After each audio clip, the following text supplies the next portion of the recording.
everyone. Welcome to this event looking at the future of work and how to ensure quality jobs. Thank you for taking some time in your day to be a part of this important conversation. And before launching into that conversation, we're going to hear from the executive producer of the series, which starts airing tonight on PBS stations across the country. Hi, I'm Denise Diani, series creator and the executive producer. Hi, I'm Denise Diani, series creator and the executive producer of PBS's Future of Work initiative. We're delighted to have you join this important conversation about building an economy based on quality jobs. And we're grateful to our co-hosts at the Aspen Institute's Economic Opportunities Program for helping to convene this impressive group of experts.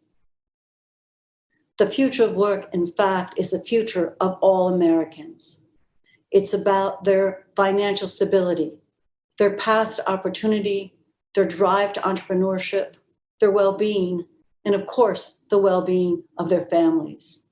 So this series starts with their personal stories and looks then at how trends in our economy and our workforce are changing the game for workers at all stages of their careers. Please enjoy this trailer for our three-part documentary series.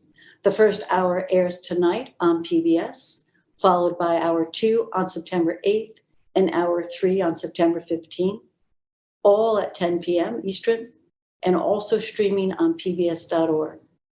Thank you. Technology is moving faster than our brains can capture. Future-proofing is really what education was always supposed to be. The deal has changed. Self-esteem, self-worth. Work is a source of dignity. The human job is something that's evolving over time. Don't listen to your parents. What has worked for them probably won't work for you. A sweeping series on the future of work.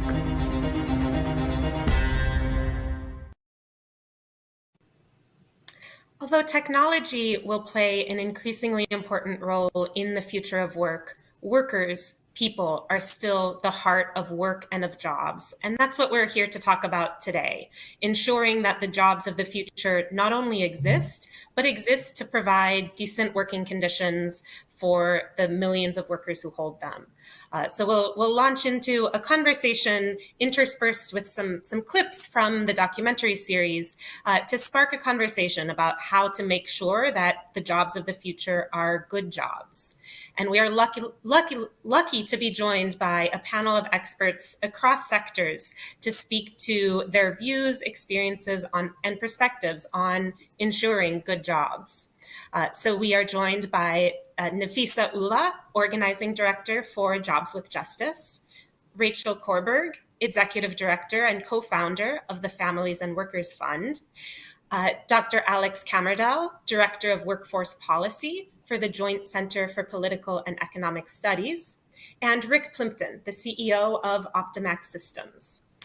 So we'll be lucky to hear from everyone, hear ideas, hear perspectives, and hopefully by the end of the hour, feel equipped in some capacity to do something to ensure quality jobs for the future of work. To get things started, we're going to watch a short segment from tonight's documentary that is a short scene showing Chris Francis, a worker in rural LeGrand, Oregon. Tells a bit about his life and livelihood, and ends with a few insights from Opportunity at Work CEO Byron Auguste. As we watch this, we can think about what we see about the quality of jobs and the trends, how jobs are going, and then we'll open it up to a conversation with our panelists. So enjoy this clip.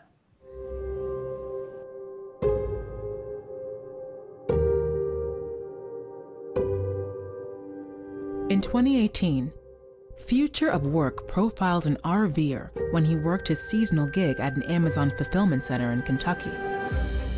Chris Francis lost his white-collar career in the Great Recession of 2008, and he's been piecing together a livelihood ever since.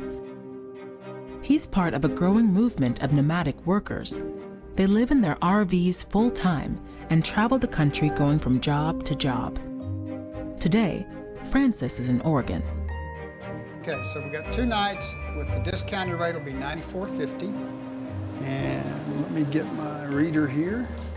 I'm park hosting at Grand Hot Springs RV Resort in La Grande, Oregon, doing duties all the way from checking people in, making reservations, all the way to working maintenance. Press and pull. Should start. Lawn mowing, picking up trash, making sure things are clean, making sure the guests are okay. You gotta enjoy talking to people because you talk to people a lot every day. These paw prints are where we have trash bags and a trash can for the dogs. This is not how Chris Francis envisioned his later years. The American dream, I think, is morphed. The American dream used to be you go to work for companies or you go to work for yourself. You got this house, you got the chance to go on vacations, you retired. But people are realizing that dream, that changed a long time ago. We see that with people coming through all the time because they're traveling in RVs or they're living in an RV, but yet they are doing work wherever. Y'all enjoy your stay.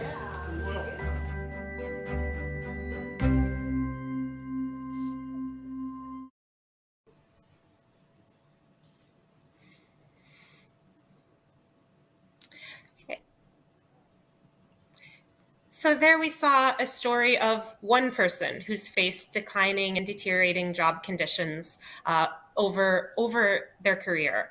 And so I'd like to ask our panelists, does this resonate with experiences that you've heard and what you've seen? Have you witnessed a decline in job quality over the past decade or so? And in what ways?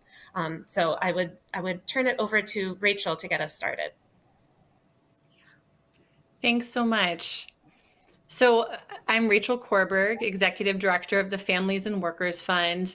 And this story about job quality very much resonates with us. For us at the Families and Workers Fund, job quality means that no matter how hard you try, no matter how hard you are working, it's not enough to result in the basics of a decent, solid, stable, middle-class life. A lot of this is about pay, right? So the federal government has set a national poverty line, and we have said that below this line, we do not think you are earning enough money to be able to afford the basics to live a healthy and stable life. And yet we have a federal minimum wage of $7.25 an hour that for a family of two actually puts you below the poverty line.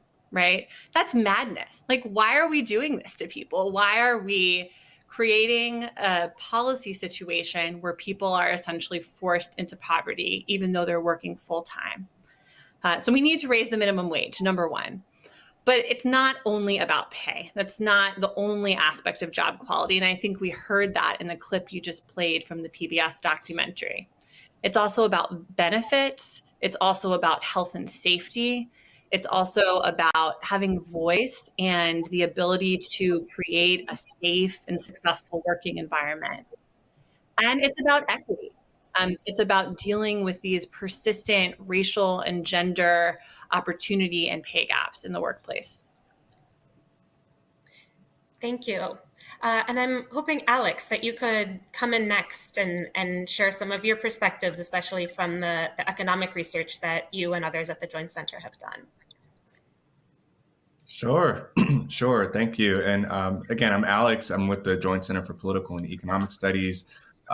We are also known as America's Black Think Tank. So we have a very narrow but important interest in advancing the overall well-being and prosperity of this nation's Black communities.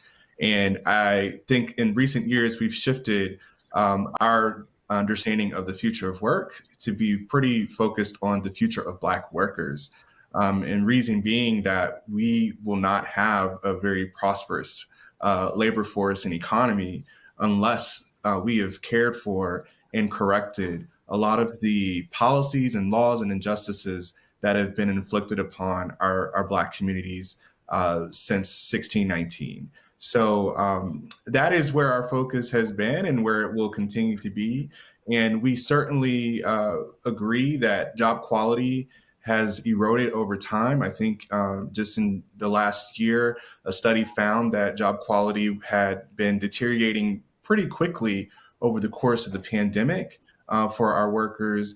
But in reality, workers of color, particularly women of color, especially our Black workers, have been dealing with deteriorating job quality since we were given access to the proverbial free market economy as employees, as business owners, and the like.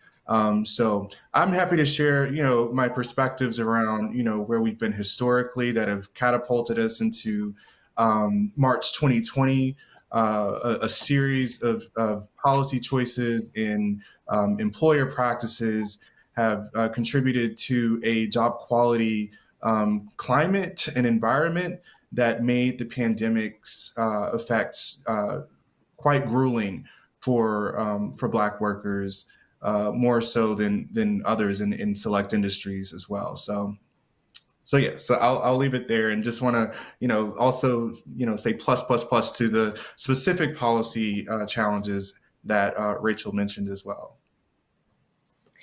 Great, thank you. There's a lot to get into. A lot to get into there that we'll dive more into in the next set of questions. So thanks for that. And Nafisah, I'll hand it over to you. Well, first, it's just such an honor to be here with such cool, intelligent, awesome people working to make things a little bit better for working people. So thank you for having me. So I'm the organizing director at Jobs with Justice, and we're a national network of organizations, of local coalitions, actually, who do economic justice work. And those coalitions are partnerships between unions, community organizations, student organizations, climate justice organizations. And so we see on a day-to-day basis how job quality has declined, and more specifically, how the decline in unionization has contributed to the decline in job quality. And so I'll just say that for me, there are really three key ways job quality has declined just in my lifetime, and I'm not that old.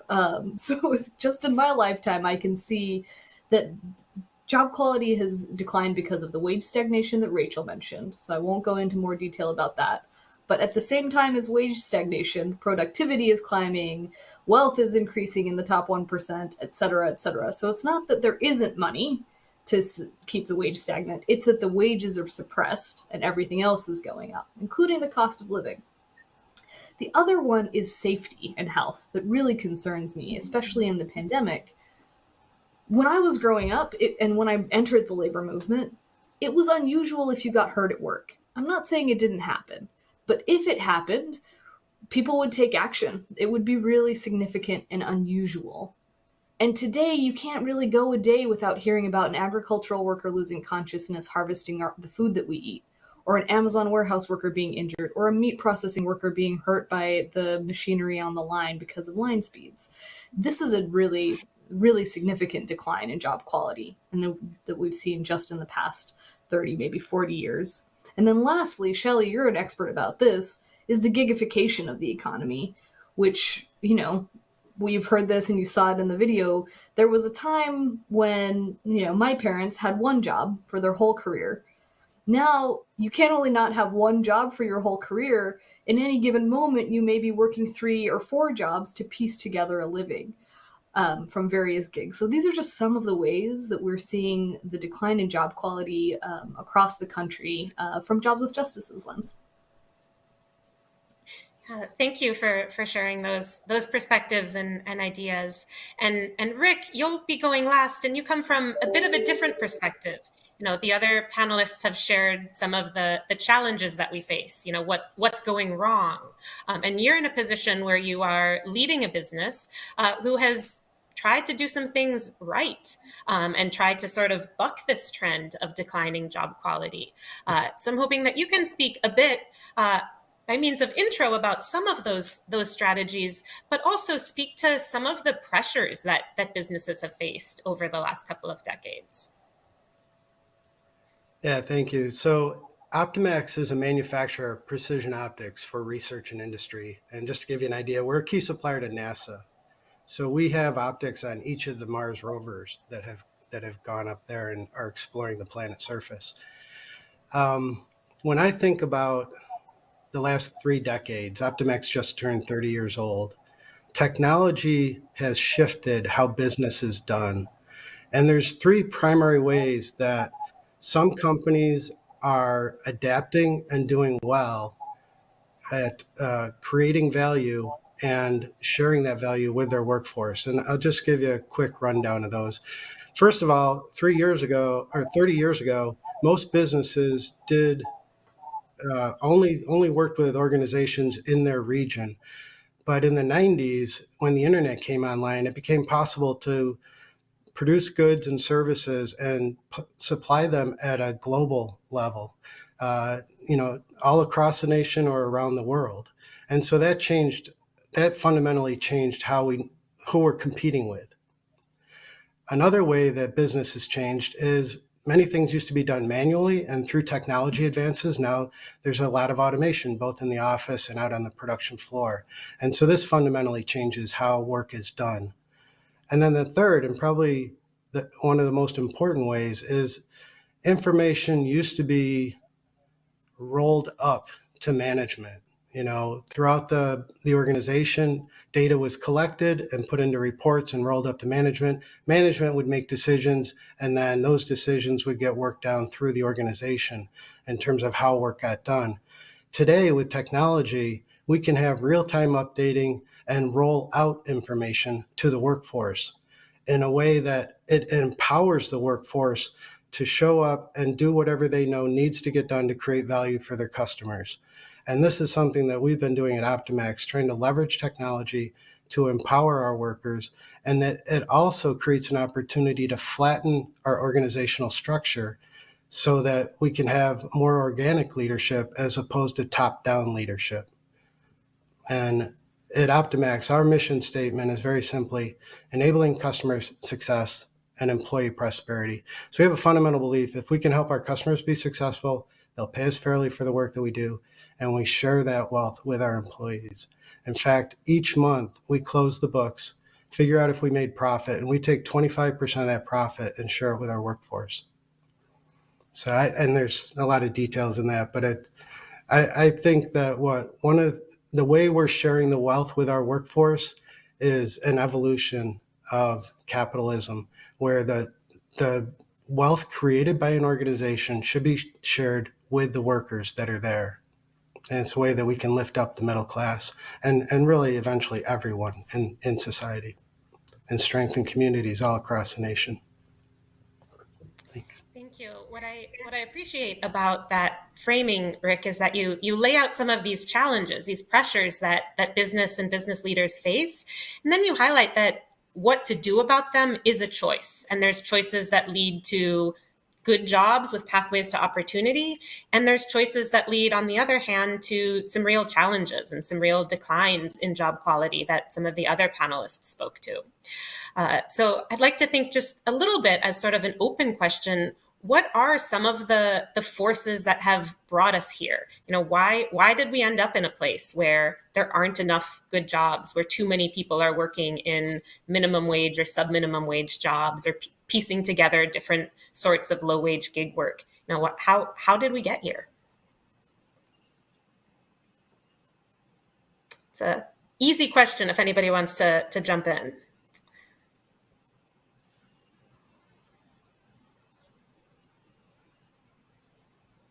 I'm wondering, Nafisah, if you could share a little bit more. You mentioned this earlier, but share a bit about the decline in unionization and decline in worker power and the balance of power between workers and businesses. Sure. I wasn't sure if the open question was actually a Nafisah question or not. So yeah, I think that there is a direct correlation, and it's proven. There's a direct correlation between the decline in how many people have access to a union and what percentage of those, what percentage of the overall workforce is represented by a union, and then the stagnation of wages. That is a proven correlation starting in the late 70s up until today. So the decline in unionization is a very significant factor and how we've gotten to where we are today. But it's not just about the wages, just like Rachel said. By eroding union power, and when I say eroding union power, that means eroding working people's power. Unions are people. Unions are representatives of workers. So when fewer and fewer people have access to an institution that can advocate on their behalf, we see what we saw happen, and what we continue to see happening is that corporations have unchecked ability to rig the rules of our system. And so we saw things and continue seeing things like introducing more and more regressive policies against workers. So we have drastically increased surveillance on workers. We also have all of these right to work laws in half the country. And then we have on top of all of those things, rigging rules around corporate consolidation and power. And so now when a worker needs to make a grievance or try to make a change on the job, they're not working with Rick. They're not working with someone they have access to make changes on the quality of work. They're talking about an enormous mega corporation that has density in the entire industry. So for example, and I can talk more about this later, but if you're a meat processing worker, and you're worried about line speeds, and you know that if we slow down line speeds, we can socially distance and we'll get injured less, you can't just go to your plant manager. You can't just come together with your whole plant of coworkers and go to your plant manager and make that change, because the industry is too consolidated by just a handful of employers who set the rules. So your entire plant is just one fraction of the overall corporate structure. These are all things that have come about because workers' voice has eroded, both on the Hill with our lawmakers and face-to-face with corporations. And so they've been able to continue making rules that further imbalance the system and make it harder and harder for workers to make gains. Sounds like there's a real power imbalance between large employers and workers, and one that also puts smaller business owners and some of the business owners who are doing the right thing in a more difficult place. And we're going to transition a bit into the next phase of our conversation, where we talk more about some of the power imbalances and inequalities, drawing on some of what Alex shared in his introductory remarks, how that vision of the quote unquote American dream that the first clip showed us wasn't ever accessible for large portions of workers in this country. So we're going to watch another clip that looks at one particular sector of work, care work, and follows a domestic worker, Adelaide Tembe. She makes an average of about $120 per house that she cleans, talking a bit about her experiences in the labor market, with some insights from Palak Shah, who's the Social Innovations Director of National Domestic Workers Alliance, to put Adelaide's experiences in context, and then we'll have a conversation with our panelists about some of the inequalities and differences across our labor market today. The fastest growing sector of the low-income economy is domestic work, cleaning, and home, child, and health care. I clean 2 houses a day, sometimes 1, sometimes 3. Sometimes I do small jobs beside the cleaning just to survive, My name is Adelaide Tembe. I came to America in 2008 from Mozambique, and I'm house cleaning. Like Tembe, many domestic workers are immigrants and people of color. They are often underpaid and have little or no job security. The domestic workers are mostly women who work in our home. They are nannies, they are cleaners, caretakers, caregivers, therapists, cooks, all in one. Because we often say domestic workers do the work that makes all other work possible. There are 2.5 million domestic workers in America. By 2030, that number is expected to double. As the U.S. population ages, domestic and in-home healthcare are forecast as areas of job growth. For many who lose their employment to automation and outsourcing, domestic work may be their most viable option. Domestic work is, in many ways, the future of the economy. These are the jobs that are coming, and these are the jobs that are here to stay.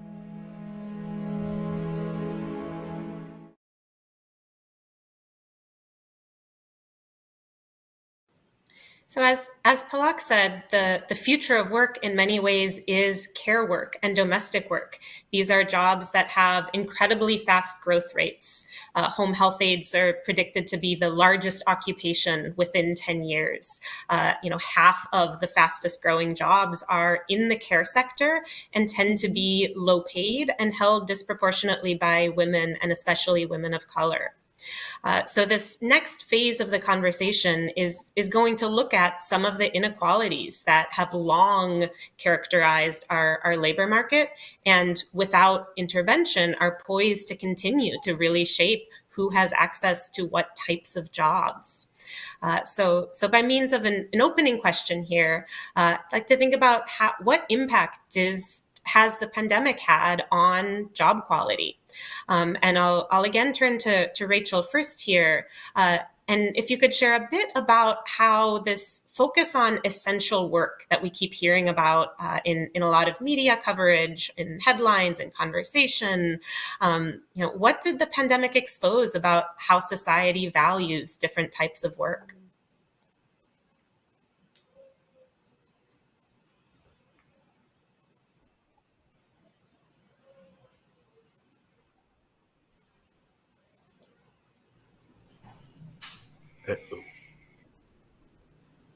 Sounds like Rachel is having some tech problems. Hey, can you hear me now?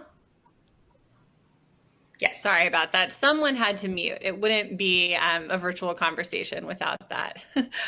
So I want to start with the value of essential workers and what may end up being one of the strange silver linings of the brutal past year and a half. And that is the appreciation for the people who are doing jobs like caring for the elderly, delivering packages, ensuring grocery store shelves are stocked. There is a different level of awareness that so many people, including many of our business and government leaders, have, that what stood between our families and our communities and full-scale social collapse were people often making $7.25 to $15 an hour. In fact, 47% of people who work in jobs that were deemed essential, so they were technically classified as essential to the continued functioning of our infrastructure and our economy during this crisis, 47% of those jobs pay less than $15 an hour. So we have this strange oxymoron where you're so essential to the success and thriving of our economy and our society, yet you're low wage. And actually the contradiction gets even more wild, because you can be essential, low wage, and low skill in terms of how you're classified in the government's labor data. I did a little bit of digging. There's a fantastic teaching note from MIT that just came out about this. I'll tweet it after the panel. And it unpacks the history of this low skill classification. Why are we naming work that is so critical to our infrastructure low skill? And in fact, there's government records that show when this category was created in government data. A lot of it had to do with what are the jobs performed by young people, women, and people of color. So that was the direction of it. It was starting with the jobs done by people who are women, people of color, or young, and classifying that work as young skill. So these understandings and this devaluing of certain types of people and the work that they do, that has really carried forward into the present. But I do want to end on a positive note, which is this silver lining of really focusing on essential workers. We heard, our neighbors banging their pots and pans at 7 p.m. We saw signs thanking essential workers. So my hope, and where I think there's a huge opportunity, is to ensure that that appreciation leads to greater opportunity, greater rights, greater protection for this part of our workforce who certainly was and always has been essential. Yeah, I'm reminded of Rick's comments in the last section about, we face challenges and then have choices to make about what to do in the face of those challenges. And, we've all faced continually mounting challenges over the past year, and there is this moment of choices and of opportunities. Things could go one way or they could go another. And in our next section of this conversation, we will look towards some of those more promising solutions. But for now, I'd like to turn it over to Alex to talk a bit more about the inequalities of the impacts of the pandemic and of some of the labor market related challenges. So based on some of the work that the Joint Center has done, can you tell us a bit about how Black workers have fared during the last year and a half? Sure, I can. But before I do that, I want to just note that during the Great Recession, my mother had worked as a registered nurse for about 15 years, and she only had an associate's degree. And there was an interesting pivot in the labor market to where registered nurses were suddenly required to have a bachelor's degree in order to compete in the labor market. But this is in the South, and she lost her job as a result of a hospital closure, eventually tied to the lack of Medicaid expansion in the state of Alabama, and turned to home health work in order to continue to put food on the table to support our family. And if you're familiar with home health work, it is not a very kind occupation to folks who endure it. But it was one that my mother was prepared for and passionate about carrying out. But the quality of that work is horrendous, especially linking that work and the wages and the quality of the job to low Medicaid reimbursement in a state without expansion, and having no additional resources to transport yourself from one location to another to care for patients. And it is truly a hostile occupation in many ways as well because of that. So just wanted to make a note because I did feel for what was said in terms of, who our essential workers are now and how we've, characterized them as an important part of our economy that kept kind of the engines running whenever we slowed down. But historically, we have put in place or failed really to acknowledge their value in our lives. And I fear that by the time March 2020 came around, it was too late, right, to recognize folks as essential. But I'm cautiously optimistic that we are getting to a place, and I agree. I think that in the discourse, essential work is reaching a new value, and it's starting to carry into some of the really promising, policy changes that we've seen through recovery legislation that I'm particularly excited about. But I digress. I'm going way off. One of the things I wanted to note here and what we've been caring a lot about at the Joint Center, to I think, frame it up, I'll steal a quote from a friend and colleague, Dr. Valerie Wilson at the Economic Policy Institute, who wrote last year that Black workers face two of the most lethal pre-existing conditions in this nation during the pandemic, and it's racial inequality and economic inequality. And we have seen that explode over the course of the last year.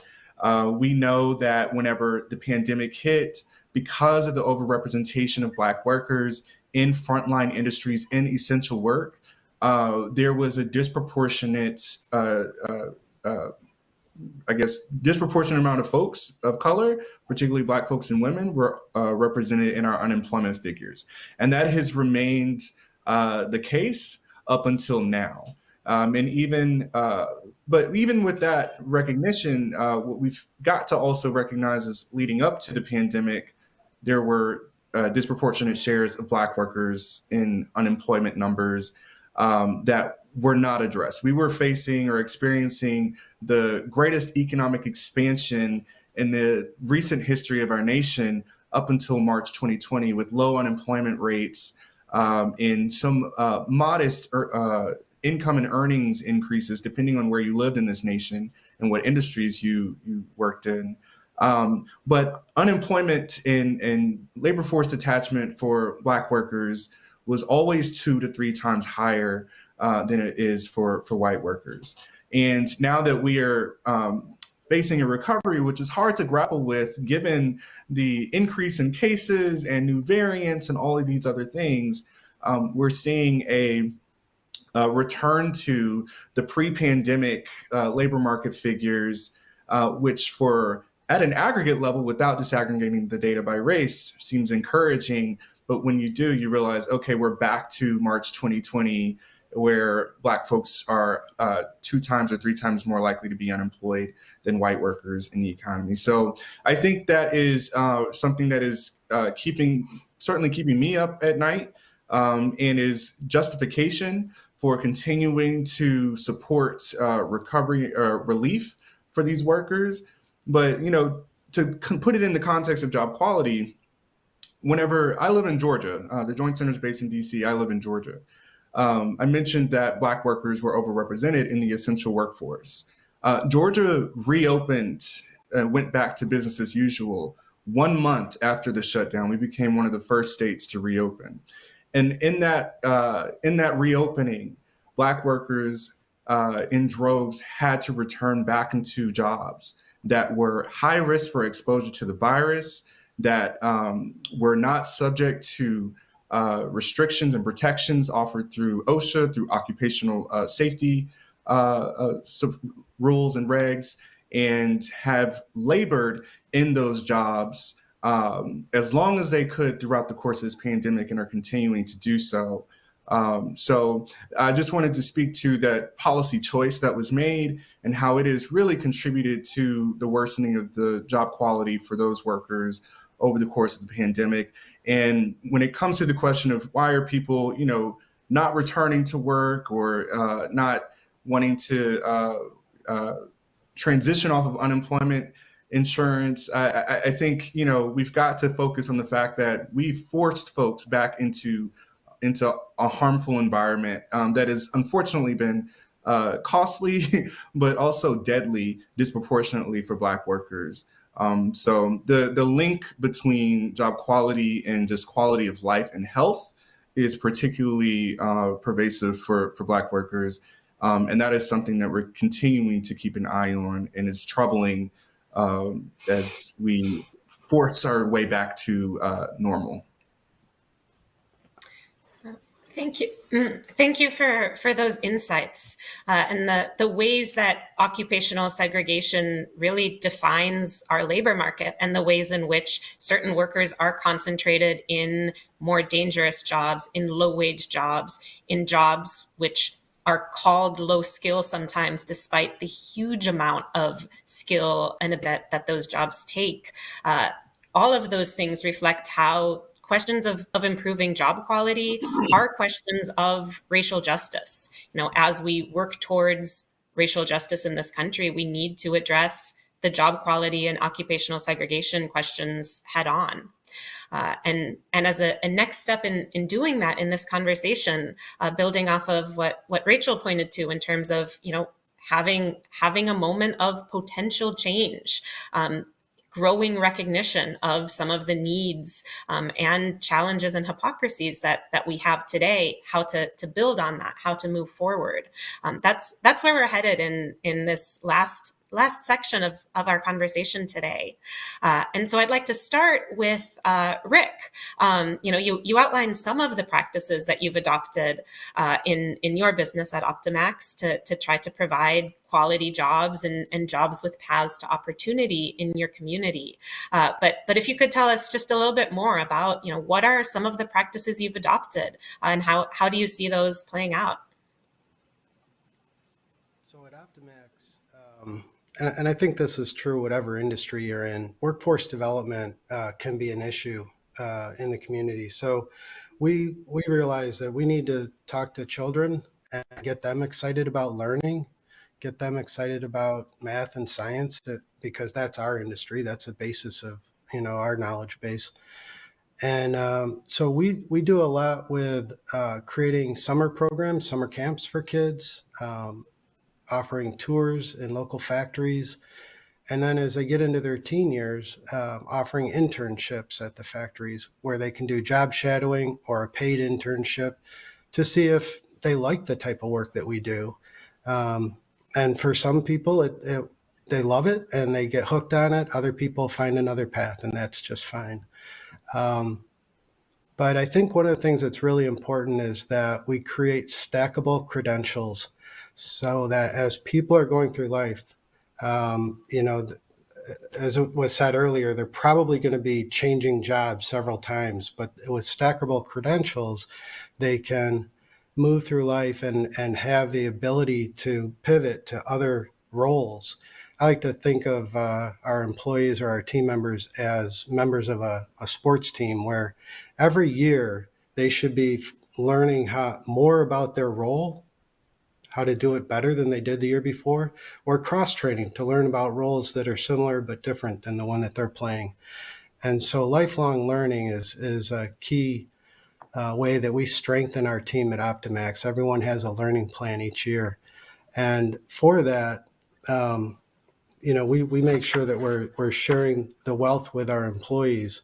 One of the unique benefits we have, and this is something that I think is true in any industry or any organization, early years of employment, when people are young adults, their pay scales tend to increase at a pretty good pace each year, but then they plateau after 20 or 25 years. They're maybe getting cost of living increases, maybe not getting increases at all. And what's really unfortunate about that is those people are our core team. Those are the people that have been with us for a long time, and they've had a lot of experiences, good and bad, through the years.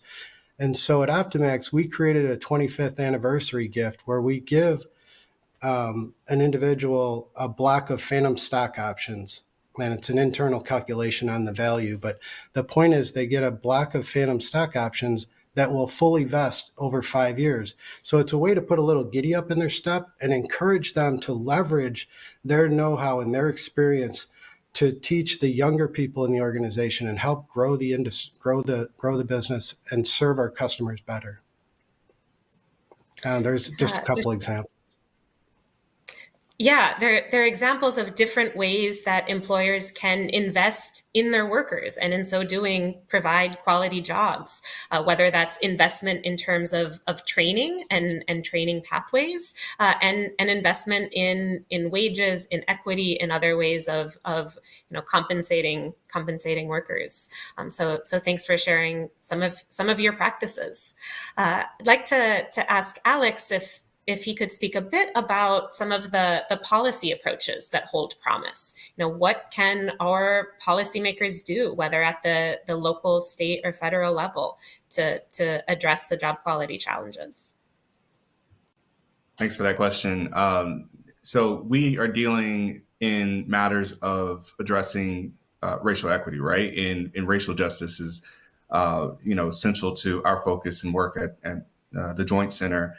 And what we recognize is that a lot of the conditions that define kind of work for Black workers are tied to actual public policy choices, or tied to some explicitly racist policy choices that have just persisted over time and may be race neutral today, but certainly were not whenever they were put on the books. So for instance, I appreciate Nafisah lifting up right to work. That was a very explicitly racist law that was designed by Vance Muse, and even in collaboration with Southern governors and others across the South, to stoke fears about collective bargaining between Black and white workers and disrupt solidarity here.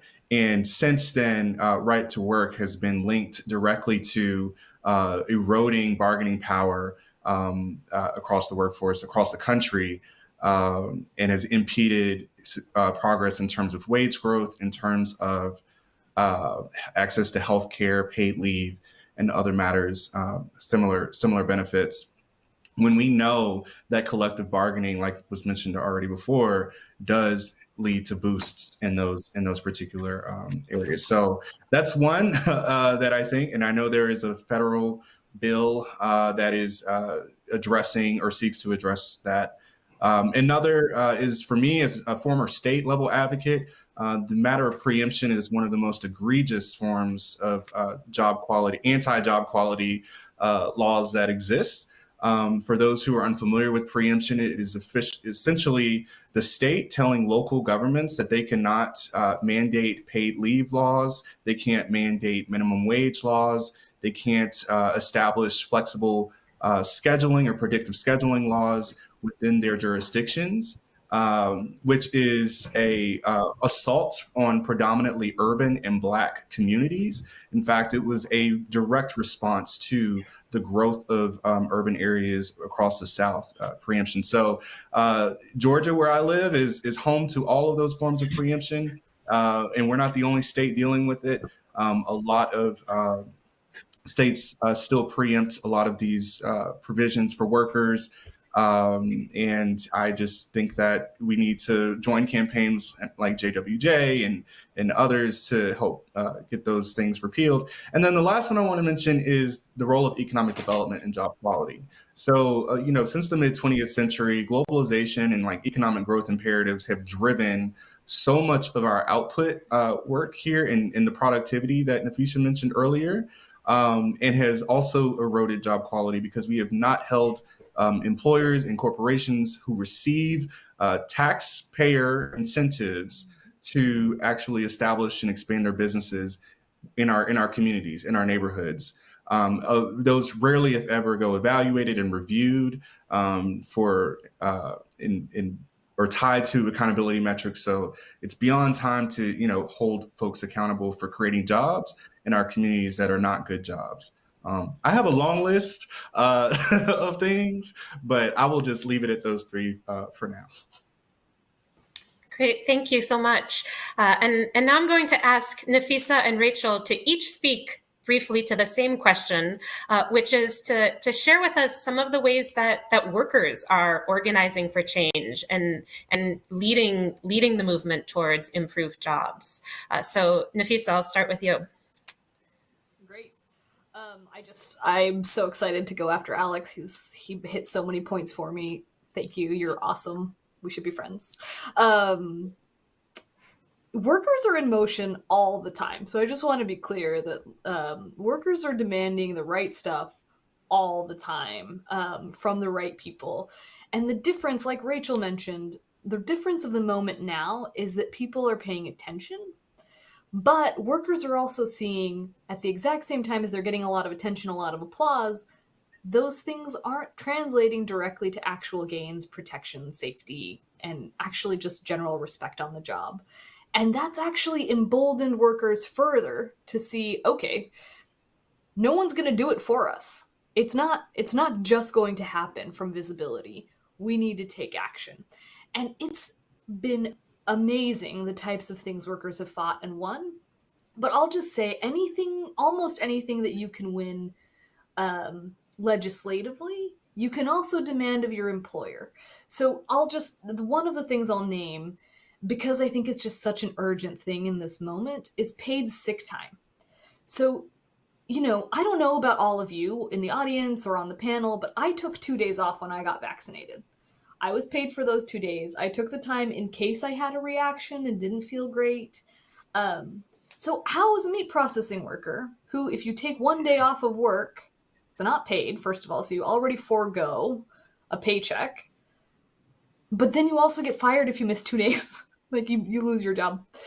How is that person going to take the time to go get vaccinated and then slow the spread of this disease?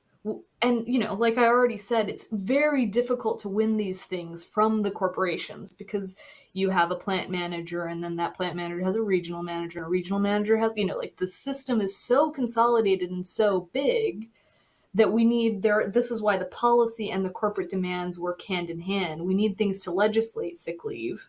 But at the same time, you can just say, hey, Tyson, you should probably have paid sick leave for your workers. They can do that tomorrow. They don't need anybody's permission and they're not preempted by Georgia law and they're not, they can do it tomorrow. So this is kind of the beauty of the way Jobs with Justice campaigns is to combine the accountability to finally get towards change. And workers have been doing that. So all I'll say about that is workers have been campaigning about sick leave for probably 2 decades. The consequences of not listening have gotten a lot more dire, as I just illustrated. But workers have been campaigning about the right things for the rights for a long time, targeting the right people, right decision makers. And that's actually no different today than it was prior to the pandemic. And Rachel? I really see this as our once in 100 years moment. For me, I think about my family. So on one side of the New Deal era in the 1930s, we were Jewish refugees who lived in poverty and had never had any formal education, had no literacy. On the other side of the New Deal era, after a huge range of policies, of organizing, of business action, our family was solidly middle class and basically has been since then. This can be that moment for so many other families, and we can do a more sort of centered on equity, justice-oriented version of the New Deal. So what that means, for government, we have what will ultimately be trillions of dollars flowing. Let's ensure that all of those dollars, when they go out in grants and contracts, let's make sure that they deliver the types of jobs that sustain and uplift families and communities. For employers, they are increasingly seeing the connection between long-term business success, operational resilience, even profitability, with the financial wellness and well-being of their workforce. I, could shout out a number of employers that are working with partners like Just Capital and the Good Jobs Institute to make those connections. And then finally, I'd point to philanthropy, right? I run a new donor collaborative. We are born in this moment, and we are here to be a surge vehicle for philanthropy to really make sure that on the other side of this pandemic, we see an economy that is significantly more equitable. Thank you. And we're going to transition to some of our audience questions, which actually are a great follow-up to some of the ideas that you all have shared already. So coming from audience member Debbie, what are some of the ways that consumers can help build equity by choosing where to spend their money and time and resources? How can you find out which businesses or services, pay a living wage or have good job quality practices? I can go if nobody's gonna take the bait. Okay. Please. So here's the challenge. Here's the challenge with corporate consolidation is that we have a kind of illusion of choice when in reality, most of our choices are owned by the same folks. So I'll just say I live in Portland, Oregon, and the Nabisco workers are on strike. They started a strike a few weeks ago, and now it's gone national. Nabisco this plant produces Oreos. I love Oreos. I can't help it. Delicious. So Oreo owned by Nabisco. Nabisco owned by Mondelez. Mondelez also owns everything. Wheat Thins, Triscuit, Cadbury, like the list just goes on and on and on. So the challenge with trying to do the ethical consumer way is that it gives us a kind of a false sense of inability to create change on these massive corporations. So I think deciding with your dollar is absolutely the right thing to do. If you know a product is ethical, you should buy it. And if you love it, you should use it. But using your existing power as an ongoing consumer to influence that corporation, signing petitions, letting them know that you're actually on the workers' side, that you love their product, but you love their workers more, is actually more impactful in this moment. Because they're so big, we can't actually withhold our capital.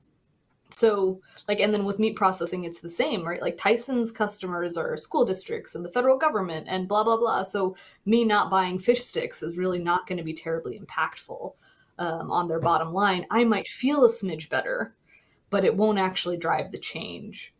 So that's my thing. I wanted to add. Thank you. So I love the idea of the illusion of choice, because that's so real, particularly in low-income communities or in communities of color, where you are a consumer only of the things that are oftentimes really harmful and are creating super low quality jobs. I mean, I live in a community where some of the best or most grocers are the dollar stores, your Dollar Trees, full of food, fast food restaurants. I mean, they're all industries or places where job quality is certainly not desirable, I think. I just want to, to hold that, consumer choice to be able to hold back, is limited to folks who have, proximity to certain resources or in certain communities. And I think the bigger piece or bigger picture is how do we actually think about it from macro level and hold these companies accountable, or the people that are giving them the resources or an approval to locate into our community, hold them accountable through democracy work, which, this for another session, so that we can, have products and access to things in our communities that are suitable for our quality of life, right? That do create good jobs and such. So just wanted to add another very complicated, an element that makes that question so much more complicated, but is worth thinking about long term. I'll make one quick add here too, which is, as the mom of a toddler, one of the changes for me is I'm now an employer, right? We may have babysitters for those of us who have aging parents. There may be healthcare aides that are supporting them in some way. So if you are in a situation where in the care economy, you are an employer, that is a great story where you powerful action as an individual. Make sure that you're offering a living wage. You can look up what that is in your area online. There's a calculator that MIT hosts. Make sure that you're doing fair scheduling practices. Find out what types of benefits really matter to your care provider, and be the kind of great employer that we all deserve to have. Thank you. And this has transitioned into what was going to be our closing question, which was to ask each of you just one action step that viewers and audiences can take, whether as consumers, as voters, as community members, as workers, as job seekers. Keep it to a couple words at most, as we're running out of time, but would love to just hear from each of you. What is one thing we can do? We can go ahead and start with Alex. Yeah, I was just going to say, organize, join workers, be in solidarity with them, in keeping watchful eye for exploitation. I think that you don't have to be, the exploited to be in solidarity with folks, although under capitalism, I think we all kind of are a little bit. So just if you find a pathway to organize through Jobs with Justice or through other organizations in your community, that's one way to get involved and help accelerate some of these policy changes, which are really needed to move the needle on job quality. Great. Nafisah? Support workers in action. There are striking Nabisco workers. You can donate to their GoFundMe. But also call your senators and tell them to pass the PRO Act. That's the federal legislation that Alex was referencing earlier that would help undo some of the right to work nonsense. That's it. Great. Rick? Yeah, I'm going to shift that last question you had to, instead of as a consumer, as an employee, take the opportunity to look at the options at different companies in your region and maybe even outside your region. We've learned during the pandemic, oftentimes we don't have to live in the same city where the company is, but seek out companies that take care of their workforce, that nurture their workforce. At Optimax last year, we converted our company from an S corporation to an employee ownership trust.